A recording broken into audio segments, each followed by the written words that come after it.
नमस्कार, मैं माउली हिंदी समाचार में आपका स्वागत है और मैं हूं शेख इस्माइल। भाजपा राज्य कार्यकारिणी समिति के सदस्य नागेश ने कहा है कि वे आदिलाबाद विधायक पायल शंकर के खिलाफ कांग्रेस विधानसभा प्रभारी कंदी श्रीनिवास रेड्डी द्वारा लगाए गए निराधार आरोपों की कड़ी निंदा करते हैं।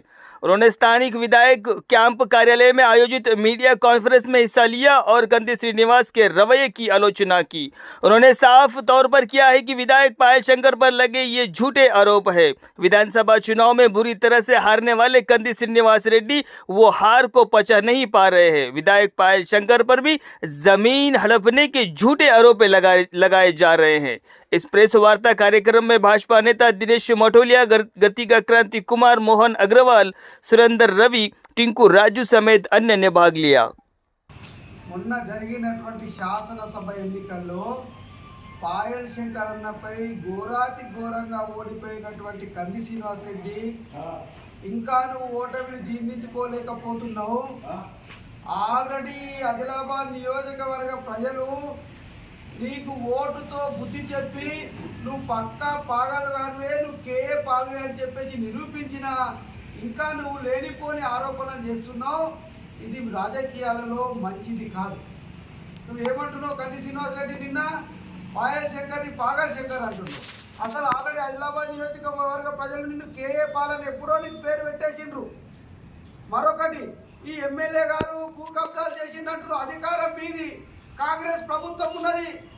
నువ్వు నీ యొక్క మంత్రివర్గంతో ప్రభుత్వంతో మరి ఏమైనా దర్యాప్తు సంస్థలు ఉంటే దర్యాప్తు చేసుకొని నిరూపించు. అంతేగాని పనికిరాని లేనిపోని ఆరోపణలతోటి నువ్వు పనికిరాని మాటలు చేయడం వల్ల ఇంకా ఇక్కడ ఉన్నటువంటి ఆదిలాబాద్ నియోజకవర్గ ప్రజలందరూ కూడా నవ్వుకుంటున్నారు. ఈ పాగాలు కాదు, ఈ కేఏపాలు ఎక్కడికి వెళ్ళి వచ్చిందని చెప్పేసి నీకు ఇదే ఆదిలాబాద్ నియోజకవర్గం నుంచి ప్రజలందరం కూడా బీజేపీ కార్యకర్తలను నీకు హెచ్చరిస్తూ ఉన్నాం. నువ్వు ఇలాంటి పిచ్చి పిచ్చి మాటలు మాట్లాడి స్థానిక శాసన సభ్యుని కనుక నువ్వు అవమానపరిస్తే ఈ ఆదిలాబాద్ నియోజకవర్గంలో నువ్వు తిరగలేవు. ఖబర్దార్ బిడ్డ. మరొకటి, నువ్వు నిన్నేమన్నావు? పాయల్ శంకర్ గారి కొడుకుని బండిని ఆంబోత్ లాగిసి పెట్టినామన్నావు. కొంచెమన్నా నీకు సిగ్గుండాలా? రాజకీయాలలో హుందాతనం ఉండాలా? ఏమైనా విమర్శిస్తే దానికి ఒక అర్థం అనేటువంటి ఉండాలా? నువ్వు విద్యావంతునివి, నువ్వు అమెరికా నుంచి వచ్చినావు అంటున్నావు కదా. నువ్వు మాట్లాడేటువంటి మాటలు ఆ యొక్క చదువుకున్న వాళ్ళు మాట్లాడినటువంటి మాటలు లాగలేవు.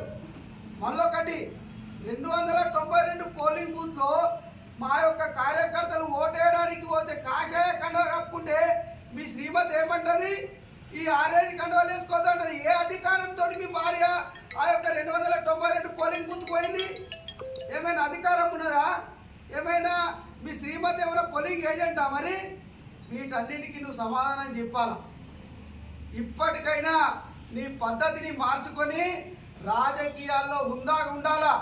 కాబట్టి పాయల్ శంకర్ అన్న గత 20 సంవత్సరాలు 30 సంవత్సరాలు రాజకీయాల్లో హుందాగా ఉంటూ పోయిన సంవత్సరం ఈ ఆదిలాబాద్ నియోజకవర్గం యొక్క ప్రజల యొక్క మ్యాండేట్ పొంది ప్రజాప్రతినిధి అయిండు.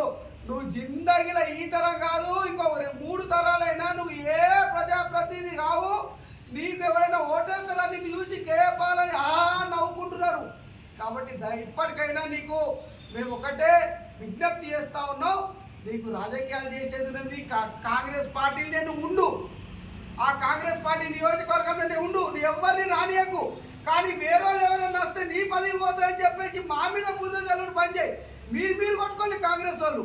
దా బుద్ధిని మాకెందుకు కంటిస్తున్నావు? మాకు మస్తు మంది కార్యకర్తలు ఉన్నారు. మేము ఎవరితో కొమ్మకాయ లేదు.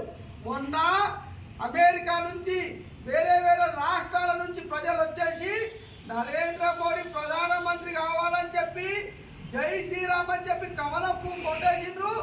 ఈ జూన్ 4 నాడు మళ్ళా ప్రధానమంత్రి నరేంద్ర మోడీ గారు అవుతున్నారు. ఈ ఆదిలాబాద్ పార్లమెంటు నుంచి గోడం నగేష్ గారు భారీ మెజార్టీతో గెలవబోతున్నారు. మళ్ళొకసారి బంపర్ మెజార్టీ తోటి కమలం వికసించబోతుంది. మీరు ఈ తరం కాదు, ఇంకా 3 తరాలైనా కానీ కాంగ్రెస్కు ఆదిలాబాద్లో చోటు లేదు.